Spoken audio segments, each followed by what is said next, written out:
Et notre invité ce soir à 18h20, il est l'un des plus grands réalisateurs du cinéma français, scénariste, producteur, Un homme et une femme, L'aventure c'est l'aventure, l'itinéraire d'un enfant gâté. Il tourne actuellement son 50e opus, son dernier, dit-il. Bonsoir Claude Lelouch. Bonsoir. Merci d'avoir accepté notre invitation. Alors, j'imagine que vous avez suivi comme nous les annonces d'Emmanuel Macron et celles de Jean Castex à la mi-journée. La perspective d'abord de voir les salles de cinéma rouvrir le 15 décembre. C'est un soulagement, ça vous réjouit ? Écoutez, oui, parce que moi j'ai été élevé au grand écran, à la grande salle de cinéma. Je veux dire qu'il m'est très difficile de voir des films sur des petits écrans. Je peux pas m'en passer. Vous savez, moi j'ai 83 ans et je vais au cinéma tous les jours. C'est la première fois de mon existence que j'ai été privé de cinéma, même pendant la guerre. Je pouvais aller au cinéma. Voilà, donc c'est un manque énorme. Et j'espère que le 15 décembre, tout le monde va se précipiter pour combler ce manque. Voilà. On l'espère tous. Le chef de l'État a d'ailleurs, Claude Lelouch, beaucoup insisté sur la culture dans son allocution mardi soir. Et c'est vrai qu'il y a beaucoup d'acteurs de la culture qui se sont sentis abandonnés pendant cette crise du Covid. Les spectacles fermés, les théâtres, les salles de cinéma, les spectacles vivants. Est-ce que vous, ça vous a touché personnellement ? Les livres, évidemment. Est-ce que vous, ça vous a touché ? Est-ce que vous en avez parlé, par exemple, je ne sais pas, à Roselyne Bachelot ou à Dupond-Moretti, qui est, je crois, un de vos amis ? Oui, alors j'en ai parlé à plein de gens, mais surtout, on ne peut pas se priver de rêves. On peut mourir de tout, sauf d'une overdose de rêves. Vous voyez ce que je veux dire ? Et là, on nous a privés de rêves. Si on ne peut pas rêver, et c'est la culture, elle est là pour nous faire rêver. Elle est là pour nous faire croire à un monde meilleur. Vous savez, il y a deux sortes de gens. Oui. Ceux qui veulent changer le monde, et puis ceux qui essayent de s'y adapter. Voilà. Et moi, vous les faites personnages partie. de mes films, ils essayent de s'adapter au monde. Ce sont des utilisateurs du présent. Et je crois au présent. Le présent, c'est la seule chose qui nous appartienne. Le présent, il n'a pas le temps de vieillir. Et ceux d'entre nous qui savent apprécier le présent sont peut-être un peu plus privilégiés que les autres. Alors pour vous aussi, Claude Lelouch, ça a été difficile cette période parce que vous avez dû arrêter en plein tournage votre dernier film qui reprendra, je crois, au printemps. C'est le 50e. C'est le dernier d'ailleurs, dites-vous. Comment on vit ça quand on est réalisateur, quand on est lancé avec ses comédiens, avec ses acteurs, ses actrices, avec tout le personnel qui vous entoure? Comment on vit ça de devoir arrêter un tournage? Et c'est un film sur lequel, en plus, je crois, vous travaillez depuis très très longtemps. Oui, alors c'est un film que je prépare depuis 20 ans, parce que je savais que les années 20 seraient folles. Comme toutes les années 2020. 20. Hein. Oui, non, mais je savais, vous savez, à chaque fois que le siècle a 20 ans, il est fou. Oui. Alors, je vais raconter l'histoire que j'avais envie de raconter, avec en plus tous ces masques et tout ce qu'on est en train de vivre, parce que j'ai toujours été le témoin de mon temps, et j'ai très envie à la fois qu'on rit, qu'on se moque, et qu'on voit le côté positif de ce qui se passe. Et c'est important ce que vous dites, Claude Lelouch, parce que à l'aune de ce qui se passe aujourd'hui en 2020 et de ce qui s'est passé ces dernières années, les gilets jaunes, les grèves, les manifestations, et puis aujourd'hui, bien sûr, tout le ça Covid, est arrivé pendant l'année 2020. vous avez dû réécrire une partie du scénario. Complètement, et j'ai été obligé de le réécrire encore une troisième fois parce que au moment du tournage, on a été obligé d'interrompre le tournage à cause d'un cas de Covid qu'on a eu sur le plateau. Et donc, vous savez, la contrainte sollicite l'imagination. Je crois à la vertu des impondérables. Et tout ce qui m'est arrivé, tout ce qui m'a fait souffrir dans la vie, m'a fait grandir.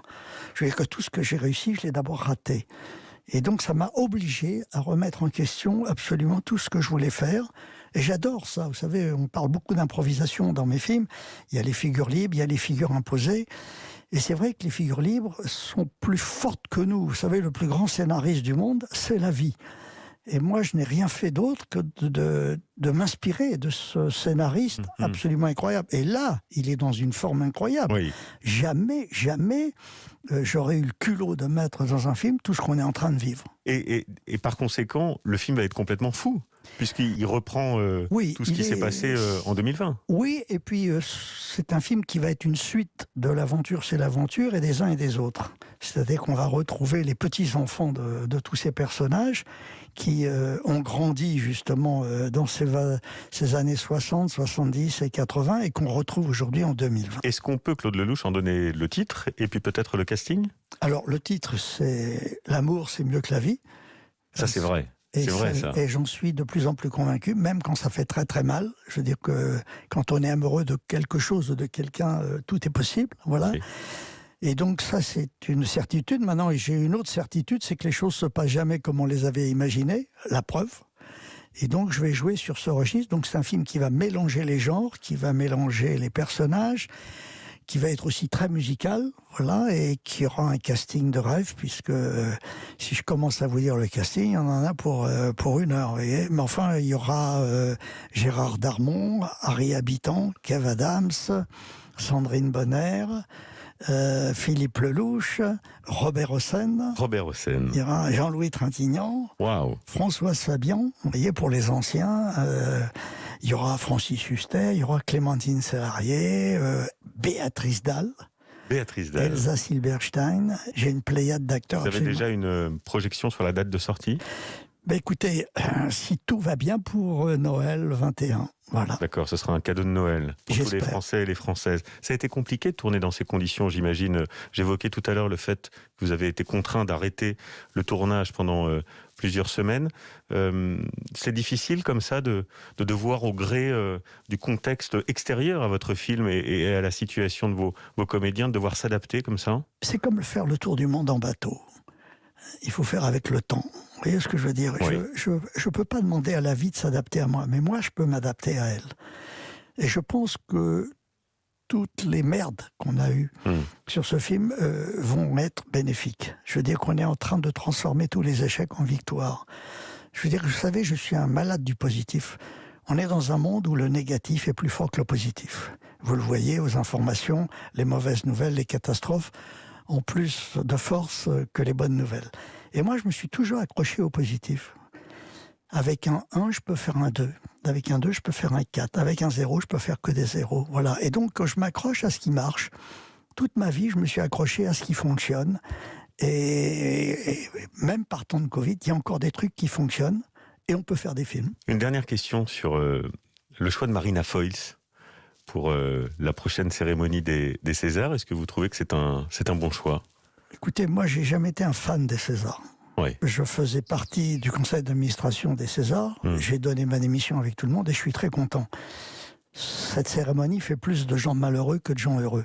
Et donc ça me plaît pas. Je voudrais simplement, pour terminer, si vous en êtes d'accord, envoyer un message. Je sais que c'est quelqu'un que vous aimez beaucoup et qu'il vous aime en retour beaucoup. C'est Michel Drucker Je l'adore. C'est un frère. Qui a passé une période un peu difficile, comme vous le savez. Donc je voudrais profiter, parce que moi aussi je l'aime beaucoup, Michel. Je voudrais profiter de votre présence, tous les deux. Voilà un homme positif. Pour lui envoyer un petit message, Écoutez, un message positif. Je lui dis que, comme je suis positif, comme je crois que le pire n'est jamais décevant, il va revenir encore mieux qu'avant, encore plus beau qu'avant, avec encore plus de talent qu'avant. Il n'a pas dit son dernier mot. Il va jouer les prolongations et les tirs au but. Et comme il dit souvent, si tu nous écoutes, Michel, ce message est pour toi. Si tu nous écoutes, et je suis sûr qu'il m'écoute, mais il aime les gens. Donc s'il aime les gens, moi je l'aime à la folie. Merci Claude Lelouch, merci.